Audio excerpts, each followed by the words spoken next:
वेद भारत के प्राचीनतम ग्रंथ हैं और भारत ही नहीं समूचे विश्व के प्राचीनतम ग्रंथ हैं जो इतनी साफ सुथरी भाषा में लिखे गए हैं। वेदों में कौन सा ज्ञान भरा पड़ा है, इस विषय में जानने की लालसा सभी हिंदुओं को रहती है। कुछ लोग वेदों को ईश्वरीय ज्ञान भी कहते हैं। एक तरह से हम कह सकते हैं कि 10,000 15,000 वर्ष पूर्व पूरी पृथ्वी हिंसक वनमानवों से भरी पड़ी थी। तब अवश्य ही भारत के सहनशील आदि मनुष्य जाति को देखकर परमेश्वर की ये महान कृपा रही होगी कि उन्होंने इस आर्य जाति को इतने ऊंचे ज्ञान के लिए चुना, जैसे आज पाश्चात्य देशों को विज्ञान के लिए चुना गया है। ऐसा लगता है कि मनुष्य जितनी ऊंची प्रतिभा अपने भीतर चमका लेता है, परमेश्वर की ओर से उतने ही ज्ञान का अधिकारी वह बन जाता है। नमस्कार सभी को, चलते हैं वेदों की ओर। आज हम ऋग्वेद के प्रथम मंडल के सूक्त 67 के बारे में जानेंगे।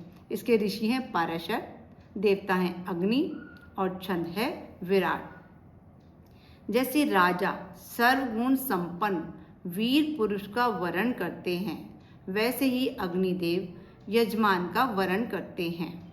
जंगल में उत्पन्न मनुष्य के मित्र रूप रक्षक, सदृश कल्याण रूप होता और हविवाहक ये अग्निदेव सम्यक रूप से कल्याणप्रद हैं।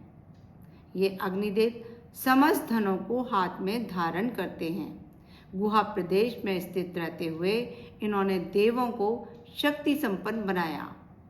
मेधावी पुरुष हृदय से उत्पन्न मंत्र युक्त स्तुतियों द्वारा इन अग्निदेव को प्रकट करते हैं।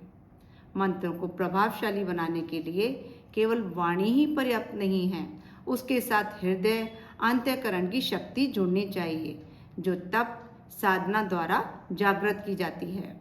ये अजन्मा अग्निदेव सूर्य रूप में पृथ्वी को धारण करते हैं। उन्होंने अंतरिक्ष को धारण किया, अपने सत संकल्पों से धूलोक को भी स्तंभ सदृश स्थिर किया है। हे अग्निदेव, आप पशुओं के प्रिय स्थानों को संरक्षित करें। आप संपूर्ण प्राणियों के जीवन आधार होकर अव्यक्त प्रदेश में सुशोभित हैं। जो गुह अग्निदेव को जानते हैं, जो यज्ञ में अग्निदेव को प्रज्वलित कर धारण करते हैं और स्तुति करते हैं, उन स्तुताओं को अग्निदेव धन प्राप्त करने की प्रेरणा प्रदान करते हैं। जो विभिन्न पदार्थों काष्ठ, कोयला, अणु आदि में गुप्त रूप से विद्यमान अग्नि को जानकर प्रज्वलित कर प्रयुक्त कर सकते हैं, वे धन संपन्न बनते जाते हैं। यह प्रत्यक्ष देखा जा सकता है। जो अग्निदेव औषधियों में अपनी महत्ता स्थापित करते हैं और लताओं से पुष्प फलादि को प्रकट करते हैं, ज्ञानी पुरुष जलों में अंत स्थापित उन अग्निदेव की पूजा कर घर में आश्रय लेने की तरह उनका आश्रय प्रदान करते हैं।